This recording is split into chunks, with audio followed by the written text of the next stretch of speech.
పాత ఏడాది చివరి గడియల్లోనూ కొత్త ఏడాది ఆగమిస్తున్న వేళ చాలా మంది రాజకీయ నాయకులు తమ కుటుంబ సభ్యులతో ఉల్లాసంగా గడపాలని భావిస్తారు. కేంద్ర హోంమంత్రి అమిత్ షా భిన్నమైన వ్యక్తి. ఆయన తరహాయే వేరు. డిసెంబర్ 31న ఆయన పశ్చిమ బెంగాల్లో ఉన్నారు. మరో 2 నెలల్లో రానున్న బెంగాల్ అసెంబ్లీ ఎన్నికలకు తమ పార్టీ నేతలను ఆయన సమాయత్తం చేశారు. పార్టీ ఎంపీలు, ఎమ్మెల్యేలు, స్థానిక సంస్థల కౌన్సిలర్లు, పార్టీలో కీలక పదవుల్లో ఉన్న వారితో ఆయన సమాలోచనలు జరిపారు.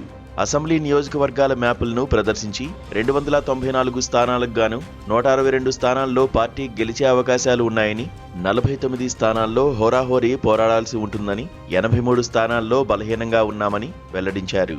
పోలింగ్ బూతుల వారీ వివరాలు, జిల్లా నివేదికలు, గత ఎన్నికల్లో వచ్చిన ఓట్ల శాతం ఆధారంగా సమీక్షలు నిర్వహించారు. రాష్ట్రాన్ని 5 జోన్లుగా విభజించి ఏ జోన్లలో ఏ స్థాయిలో ప్రచారం నిర్వహించాలో సూచించారు. కేంద్ర హోంమంత్రి పర్యటనతో ఈ జనవరి 17, 18 తేదీల్లో ప్రధానమంత్రి నరేంద్ర మోదీ పశ్చిమ బెంగాల్ పర్యటనకు రంగం సిద్ధమైంది. 2 రోజులు సుడిగాలి పర్యటన జరిపే మోదీ జనవరి 18న హౌరాలో భారీ ర్యాలీని ఉద్దేశించి ప్రసంగించనున్నారు.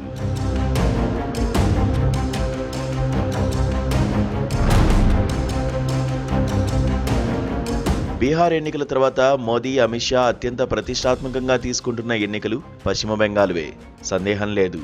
ప్రతి ఎన్నికను జీవన్మరణ సమస్యగా తీసుకునే ఈ నేతలు బెంగాల్లో ఈసారి సర్వశక్తులు ఒడ్డేందుకు సిద్ధమవుతున్నారు. బెంగాల్ ఎన్నికలు సాధారణమైనవి కావని వారికి తెలుసు. తమిళనాడు, కేరళలో బలం పుంజుకోవడం, అస్సాం, పుదుచ్చేరిలో ఉన్న ప్రభుత్వాలను కాపాడుకోవడం కంటే పశ్చిమ బెంగాల్లో అధికారాన్ని తృణమూల్ కాంగ్రెస్ నుంచి హస్తగతం చేసుకోవడమే చాలా ముఖ్యం. గత 14 సంవత్సరాలుగా అధికారంలో ఉన్న మమతా బెనర్జీని గద్దెదించడమే ధ్యేయంగా బీజేపీ పావులు కదుపుతోంది. అక్కడ వామపక్షాలకు కానీ, కాంగ్రెస్కు కానీ కాషాయ పార్టీ ధాటిని సమర్థంగా ఎదుర్కొనే శక్తి లేదు. ఒక్క మమతా బెనర్జీని దెబ్బతీస్తే బెంగాల్లో తమకు తిరుగులేదని బీజేపీ నేతలు భావిస్తున్నారు.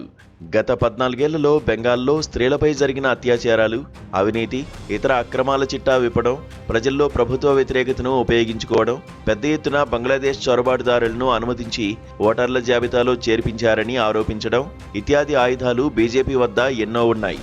బెంగాల్లో మమతా బెనర్జీ అనే బెబ్బుల్ని బంధించేందుకు ఇవేవీ సరిపోవని మోదీ, షాకు తెలియనిది కాదు. మోదీ వర్సెస్ దీదీగా సాగుతున్న ఈ ఎన్నికలు ప్రధానంగా బీజేపీ, దాని వ్యతిరేక శక్తుల మధ్య జరుగుతున్నాయి. మోదీ, షా ఆకర్షణ పూర్తిగా పనిచేయని రాష్ట్రాల్లో బెంగాల్ ప్రధానమైంది. స్వాతంత్ర్యం వచ్చిన తర్వాత 3 దశాబ్దాలు కాంగ్రెస్ను, ఆ తర్వాత దాదాపు 3.5 దశాబ్దాలు వామపక్షాలను ఆదరించిన బెంగాల్ ప్రజలు తృణమూల్ కాంగ్రెస్ను ఆదరించారే కానీ బీజేపీని దరిచేర్చుకునేందుకు అంత ఉత్సుకత ప్రదర్శించలేదు. నిజానికి పశ్చిమ బెంగాల్లో వామపక్షాల దాటిని ఎదుర్కొని ఎర్రసేనతో ఉగ్రంగా తలపడి అనేక హింసాత్మక దాడులను ఎదుర్కొన్న మమతా బెనర్జీని కాంగ్రెస్ దరిచేర్చుకోలేకపోయింది. ఆమె పార్టీని మిత్రపక్షంగా బీజేపీ కాపాడుకోలేకపోయింది. పివి నరసింహారావు ప్రభుత్వంలో మంత్రిగా ఉన్న మమతా బెనర్జీ 1997లోనే స్వంత పార్టీని ఏర్పాటు చేశారు. వాజ్పేయి ప్రభుత్వంలో రైల్వే మంత్రిగా రైల్వే బడ్జెట్ను ప్రవేశపెట్టారు. ఆ తర్వాత మన్మోహన్ ప్రభుత్వంలోనూ రైల్వే మంత్రిగా ఉన్నారు. తొలుత లోక్సభ ఎన్నికల్లో, తర్వాత స్థానిక ఎన్నికల్లో వామపక్షాలను ఊడ్చివేసిన మమత 2011 అసెంబ్లీ ఎన్నికల్లో 34 ఏళ్లుగా ఉన్న లెఫ్ట్ ఫ్రంట్ ప్రభుత్వాన్ని గద్దెదించి చరిత్ర సృష్టించారు.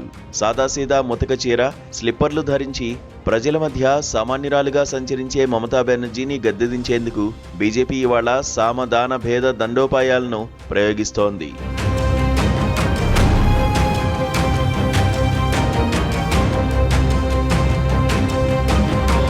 2014లో కేంద్రంలో నరేంద్ర మోదీ హిందూ హృదయ సమ్రాట్గా అడుగుపెట్టిన తర్వాతే పశ్చిమ బెంగాల్లో ప్రవేశించేందుకు బీజేపీ సాహసంతో అడుగులు ముందుకు వేసింది. వామపక్షాల, కాంగ్రెస్ ఓటు బ్యాంకు క్రమంగా పడిపోవడం, తృణమూల్ కాంగ్రెస్ ప్రభుత్వం పట్ల వ్యతిరేకత పెరుగుతుండడం ఇందుకు తోడ్పడుతోంది.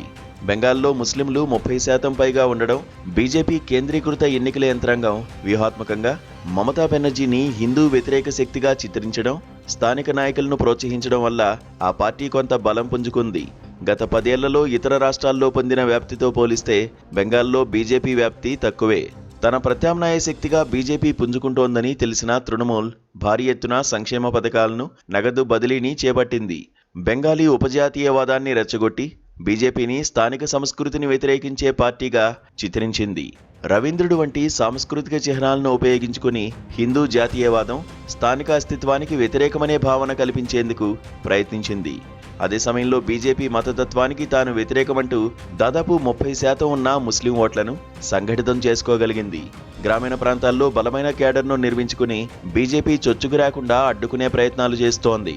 అయినప్పటికీ బెంగాల్లో బీజేపీ క్రమంగా విస్తరిస్తోంది.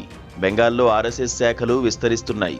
అక్కడి హిందూ సాంస్కృతిక వారసత్వాలను ఉపయోగించుకుని రామకృష్ణ మిషన్ వంటి స్థానిక సంస్థలతో సంబంధాలు పెట్టుకుని బీజేపీ బలోపేతం అవుతోంది.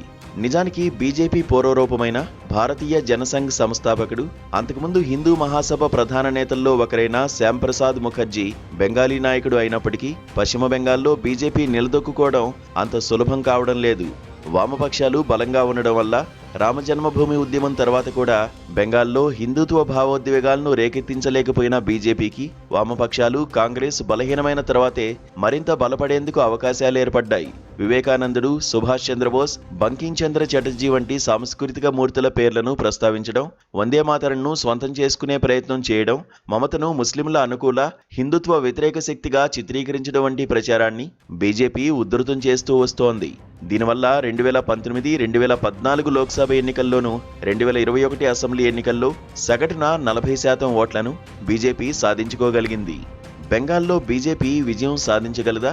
ఆ రాష్ట్ర జనాభాలో 70%గా ఉన్న హిందువుల్లో 60% మందికి పైగా తమ వైపు మొగ్గు చూపితేనే బీజేపీ అక్కడ జయ పతాక ఎగురవేయగలదు.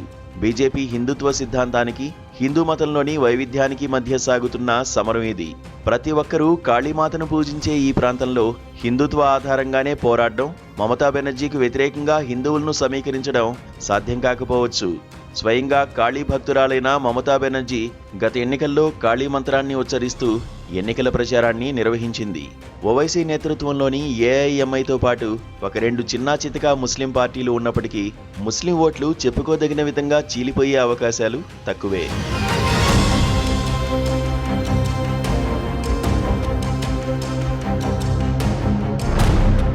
ఈ నేపథ్యంలో అమిత్ షా బెంగాల్ వెళ్లి వచ్చిన వారం రోజుల్లోనే కోల్కతాలోని ఐపాక్ కార్యాలయంపై ఈడీ దాడులు జరపడానికి ప్రాధాన్యం ఉన్నది. గెలిచే స్థానాల్లో సర్వశక్తులు ఒడ్డి పోరాడడం, ఉధృతంగా ప్రచారం చేయడం, పోలింగ్ బూత్ స్థాయి వ్యూహరచన చేయడం ఒక ఎత్తైతే ప్రత్యర్థి బలహీనతలపై దెబ్బ కొట్టడం మరో ఎత్తు. ఇటువంటి వ్యవహారాల్లో అమిత్ షాది అందివేసిన చేయి. 5 ఏళ్ల క్రితం జరిగిన ఒక బొగ్గు కుంభకోణంలో వచ్చిన డబ్బులు మనీ లాండరింగ్ ద్వారా ఐపాక్ సంస్థ డైరెక్టర్ ప్రతీక్ జైన్కు చేరాయన్న అనుమానంతో ఈడీ అధికారులు ఆయన కార్యాలయాలపై దాడులు చేశారు. ఈ దాడుల పేరుతో తమ ఎన్నికల వ్యూహానికి సంబంధించిన డాక్యుమెంట్లు బీజేపీ స్వాధీనపరుచుకుంటుందన్న అనుమానంతో మమతా బెనర్జీ మందీ మార్బలంతో పోలీస్ బలగాలతో ఐపాక్ కార్యాలయానికి వెళ్లారు. ఈడీ అధికారుల నుంచి ఫైళ్లను, ఎలక్ట్రానిక్ ఆధారాలను లాక్కున్నారు. అమిత్ షాను తీవ్రంగా దూషించారు. ఆరోగ్యంగా ఉన్న పులి కంటే గాయపడ్డ పులి ప్రమాదకరం. నాపై దాడి చేస్తున్న కొద్దీ కొత్త ప్రాణం నాలో మేలుకుంటుందని ఆమె ప్రకటించారు. ప్రత్యర్థులను బలహీనం చేసేందుకు ఈడీ, సిబిఐ వంటి శక్తులను ప్రయోగించడం బీజేపీకి కొత్త కాదు. కానీ మమత లాంటి నేతలు వీధి పోరాటాలకు దిగడం ఆ పార్టీ ఊహించిందో లేదో చెప్పలేం. ఎన్నికలకు 2 నెలల ముందే భీకర రణం ప్రారంభమైన బెంగాల్లో ఇలాంటి బీభత్సరస ప్రధాన దృశ్యాలు ఎన్ని ఎదురవుతాయో అవి ఎవరికి ఉపయోగకరమో చెప్పలేం. రాజకీయాలు వీధి పోరాటాలైనప్పుడు ఏ న్యాయస్థానాలైనా ఏమి చేయగలవు?